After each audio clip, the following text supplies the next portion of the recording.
হোটেলের fish fry করে দেখাবো আজকে একদম তেল ছাড়া। কতক্ষণ টাইম, কত টেম্পারেচার দিতে হবে সবকিছুই বলে দিব আজকে এই ভিডিওতে। TQIU এর এয়ার ফ্রায়ার দিয়ে তেল ছাড়া যত রকমের খাবার আছে সবকিছুই কিন্তু করা সম্ভব। আজকে আমি নিয়েছি বড় সাইজের 2টা তেলাপিয়া মাছ, একদম ধুয়ে পরিষ্কার করে এখন আমি এখানে সুন্দরভাবে মশলাটা রেডি করে নিব। হলুদ মরিচ গুঁড়া, আদা রসুন বাটা, ধনিয়া গুঁড়া, জিরার গুঁড়া, সামান্য পরিমাণের সস আর লবণ দিয়ে আমি মশলাটা রেডি করে নিব। সামান্য একটু কর্নফ্লাওয়ার দিয়ে দিছিলাম যাতে করে একটু মচমচে হয়। এখন আমি এক টুকরো লেবুর রস দিয়ে এখানে মশলাটা ভালোভাবে মিশিয়ে নিতেছিলাম। জীবন থেকে তেল যতটা বাদ দিয়ে দিবে ঠিক ততটাই ভালো থাকবে। ঠিক এইভাবে মানুষকেও তেল মারা বন্ধ করে দাও। মাছের গায়ে সুন্দরভাবে মশলাটা মাখায় দিলাম। এখন আমার এইখানে সেট করার পালা। আমি যেভাবে তোমাদেরকে দেখাচ্ছি সেইভাবেই তোমরা ফলো করবে। সামান্য পরিমাণে পানি এয়ার ফ্রায়ারে দিয়ে দিব।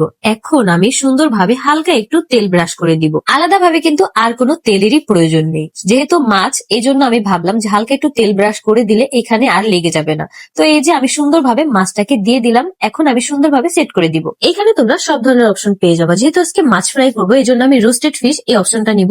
এই বাটনটাতে ক্লিক করে আস্তে আস্তে করে ট্যাপ করতে করতে যখন এই রোস্টেড ফিশ অপশনটাতে চলে আসবে ঠিক তখনই আমি এই বাটনটা ক্লিক করা অফ করে দিব। এখন আমি টেম্পারেচার বাটনে ক্লিক করে এটার তাপমাত্রা ঠিক করে দিব। 190 ডিগ্রি সেলসিয়াস ছিল, এই জন্য আমি মাইনাস বাটনে আস্তে আস্তে ক্লিক করে এটার তাপমাত্রা এনে দিব 150 ডিগ্রি সেলসিয়াসে। ঠিক তেমন ভাবে প্লাস বাটনে ক্লিক করলে তাপমাত্রা বাড়বে। এখন আমি টাইম বাটনে ক্লিক করে মাছ ফ্রাইটা ঠিক কত মিনিটের মধ্যে আমি করতে চাচ্ছি সেই সময়টাই এখানে আমি ফিক্সড করে দিব। তো আমি এখানে মাছ ফ্রাইটা 24 মিনিটের মধ্যে সেট করে দিব, যাতে করে আমার মাছ ফ্রাইটা প্রপার ভাবে হয়ে যায়। এখন আমি অন অফ বাটনে ক্লিক করে দিব, মাছ ফ্রাই করা স্টার্ট হয়ে যাবে। আর দেখো কতটা সুন্দর লাগতেছে। এদিকে আমি ডেকোরেশনের জন্য কত কিছু একসাথে কেটে নিয়েছিলাম, যার জন্য যে আসলে কিভাবে কি করব নাইমা আপু আমাকে পাশ থেকে শিখিয়ে দিতেছিল যে কিভাবে আসলে সাজালে ভালো লাগবে।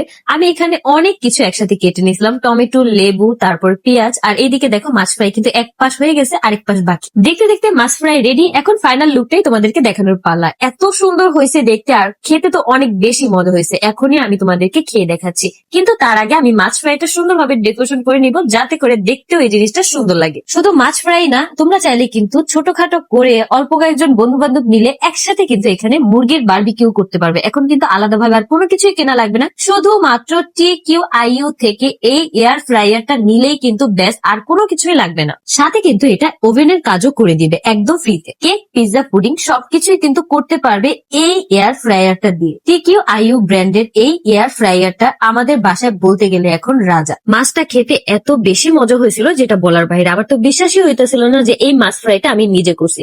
এরপর তোমরা TQIU ব্র্যান্ডের এয়ার ফ্রায়ার দিয়ে কোন রেসিপি দেখতে চাচ্ছ অবশ্যই আমার এই ভিডিওর কমেন্ট বক্সে কমেন্ট করতে একদমই ভুলবা না। আর তোমরা কোন কোন রেসিপি করছো অবশ্যই এটা জানাবা। তো আজকের ভিডিওটা এই পর্যন্তই। সবাই সুস্থ থাকো, ভালো থাকো।